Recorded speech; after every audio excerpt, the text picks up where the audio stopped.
राष्ट्रपिता महात्मा गांधी जी की 156वीं जयंती के अवसर पर मुरादाबाद नगर निगम ने एक दांडी यात्रा पर स्मारक बनाया है। और वो निश्चित रूप से महात्मा गांधी जी के देश की आजादी के लिए जो उन्होंने आंदोलन किए और आंदोलनों के सत्याग्रहों के माध्यम से जिस प्रकार से अंग्रेजी सरकार के खिलाफ उन्होंने देश की स्वतंत्रता के लिए बिगुल बजाया है, उसका एक प्रतीक है। आज देश के प्रधानमंत्री रहे लाल बहादुर शास्त्री जी का भी जन्म दिवस है। मैं अपनी ओर से, अपनी पार्टी की ओर से महात्मा गांधी जी को और लाल बहादुर शास्त्री जी को श्रद्धा सुमन अर्पित करता हूं। राष्ट्रपिता महात्मा गांधी ने जिस राम राज्य की कल्पना की थी, आज हमारी सरकार माननीय प्रधानमंत्री जी के नेतृत्व में उसी मार्ग पर आगे हम लोग बढ़ रहे हैं। आज चाहे स्वच्छता से जुड़े विषय हों या स्वदेशी से जुड़े विषय हों, हमारी सरकार उन पर काम कर रही है।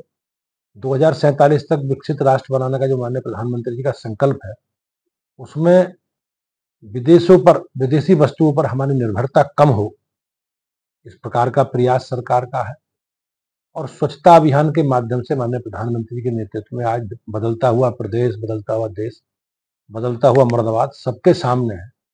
अगर हम निश्चित रूप से माननीय प्रधानमंत्री जी का जो संकल्प है, उस संकल्प के साथ आगे बढ़ रहे हैं, और ये कहीं ना कहीं महात्मा गांधी जी को के जन्म दिवस पर सच्ची श्रद्धांजलि है। शताब्दी वर्ष मना रहा है आज, किस तरह से देखते हैं? क्या राष्ट्रीय स्वयंसेवक संघ की जो सामाजिक क्षेत्र में अलग अलग संगठनों के माध्यम से एक लंबी यात्रा है, और समाज निर्माण, व्यक्ति निर्माण का जो काम राष्ट्रीय स्वयंसेवक संघ ने किया है, आज 100 वर्ष संघ की स्थापना को पूरे हुए हैं।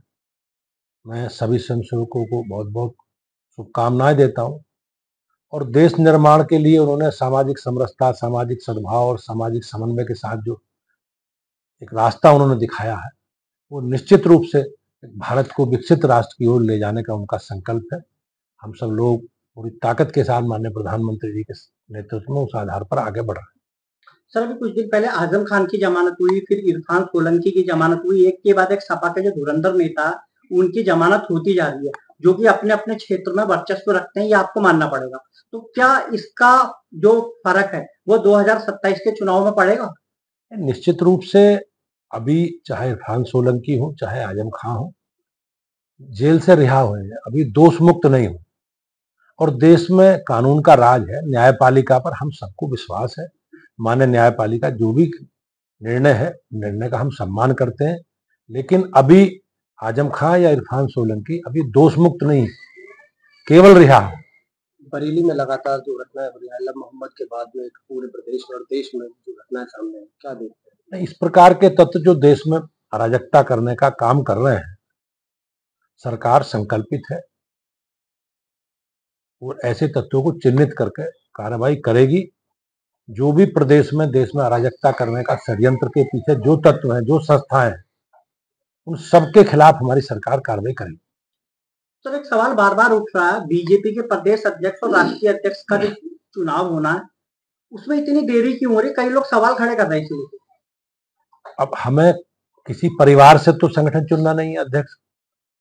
हमें उत्तर प्रदेश में 2.5 करोड़ और देश भर में लगभग 15 करोड़ सदस्यों में से एक चुनावी प्रक्रिया को पूरा करके उस गठन की प्रक्रिया को पूरा करना है। अभी हम उत्तर प्रदेश में जिला अध्यक्ष पूरे कर पाए हैं, लगभग 30 जिला अध्यक्ष, 38 जिला अध्यक्ष बचे हैं। प्रदेश, देश भर में लगभग 26-27 प्रदेश अध्यक्षों के चुनाव हुए हैं। तो राष्ट्रीय नेतृत्व को तय करना है, और हम लोग निश्चित रूप से बहुत जल्दी अपने संगठन की प्रक्रिया को पूरा करेंगे।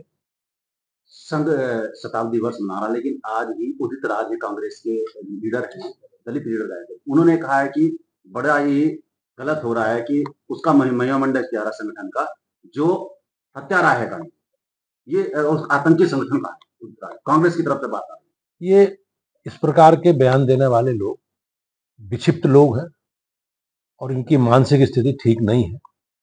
राष्ट्रीय स्वयंसेवक संघ का जो योगदान है देश में, और देश जिस रास्ते आज चल रहा है, देश जिस विकास यात्रा पर आगे बढ़ रहा है, और भारत का मान सम्मान प्रतिष्ठा दुनिया में बढ़ी है, वो निश्चित रूप से संघ का जो संकल्प है राष्ट्रीय स्वयंसेवक संघ का व्यक्ति निर्माण, और व्यक्ति निर्माण के पीछे जो संघ ने एक सामाजिक रूप से एक बड़ा अभियान चलाकर उसे पूरा किया है, आज उसी का परिणाम है कि भारत एक शक्तिशाली और विकसित राष्ट्र बनने की ओर अग्रसर है। सर, जो बरेली में बवाल हुआ था, कुछ ही घंटों में जो आपकी पुलिस थी उसने इतने बड़े बवाल को काबू कर लिया। उसके बाद जो कार्रवाई हो रही है, अब हर कोई बवाल करने वाले माफी मांगते नजर आ रहे हैं। जैसा मैंने कहा कि सरकार अपराधियों के और इस प्रकार के अराजक तत्वों के खिलाफ है। जो भी इस प्रकार की कार्रवाई में सम्मिलित पाया जाएगा, कृत्य में सम्मिलित पाया जाएगा, सरकार विधि सम्मत सबके खिलाफ कार्रवाई करेगी। हमारी सरकार अपराध और अपराधियों के प्रति जो जीरो टॉलरेंस की नीति है, उसके आधार पर हम लोग आगे बढ़ रहे हैं। पिछली सरकारों में क्या होता था कि सरकारें इस प्रकार के अराजक तत्वों के साथ खड़ी रहती थी, और जो उनकी कार्रवाई है, जो उनके संरक्षण इस प्रकार के तत्वों को होते थे, वो कहीं ना कहीं प्रदर्शित होते थे, और इस प्रकार की कार्रवाई को करने वाले लोगों के उत्साह बढ़ता था और वो इस कार्रवाई को अंजाम देते थे। सर, बरेली में जिस तरीके से हजारों लोगों की भीड़ एकदम से आ गई, बवाल करने लगी, पथराव करने लगी, कहीं ना कहीं लगता है ये प्री प्लांटेड था। ये तो जांच का विषय है, एजेंसियां इसमें जांच कर रही हैं और जांच के बाद ही कुछ चीजें सामने आएंगी।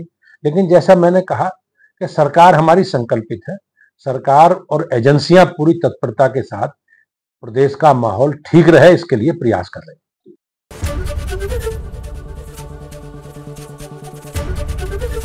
एबीपी गंगा, खबर आपकी, जुबान आपकी।